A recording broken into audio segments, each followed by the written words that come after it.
अस्सलामुअलैकुम नाज़रीन, आप देख रहे हैं पीसी वर्ल्ड न्यूज़। मैं हूं रिदा संधू। फैसलाबाद गुलाम मोहम्मद आबाद के इलाके कलीम शहीद कॉलोनी नंबर 2 में साबका उम्मीदवार एमपीए पीपी 110 पाकिस्तान मुस्लिम अलायंस साहबजादा मियां सद्दाम के दफ्तर पर गुज़श्ता रात नामालूम अफराद फायरिंग करके फरार हो गए, जिसकी सीसीटीवी फुटेज में मुलजिमान को फायरिंग करते हुए देखा जा सकता है।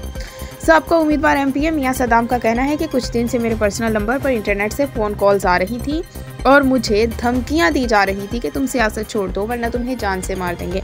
साथ ही फ़ोन कॉल बंद हो गई और आखिरी कॉल पर मुझे कहा गया 2 से 4 घंटे में तुम्हारा काम तमाम कर देना है। मेरी आरपीओ डॉक्टर इमरान महमूद और सीपीओ मुबशर महकन से दरख्वास्त है कि मुझे तहफ़्फ़ुज़ फराहम किया जाए और मुलजिमान को जल्द से जल्द गिरफ्तार करके कैफ़े किरदार तक पहुँचाया जाए।